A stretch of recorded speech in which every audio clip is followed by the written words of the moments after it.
Ano ba to? Ang dami mong ginawang tama. Tahimik ka lang. Tumulong, umunawa, nag-adjust.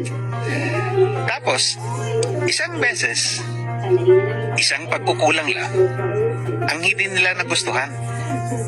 Biglang parang burado lahat. Parang may delete button ang alaala ng tao. Yung mabuti, mabilis lumipad. Yung hindi nila gusto, ginagawang headline. Normal ba yun? O minsan, mas madali lang talagang humanap ng mali kaysa aminin na may kabutihan din palang ginawa ang isang tao. Masakit. Oo. Pero pakinggan mo to. Hindi nagbabago ang pagkatao mo dahil lang may taong hindi marunong magtimbang.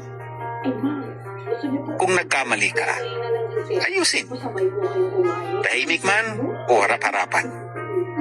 Pero huwag mong hayaan na isang araw ng pagdapa ang magdikta ng buong kwento.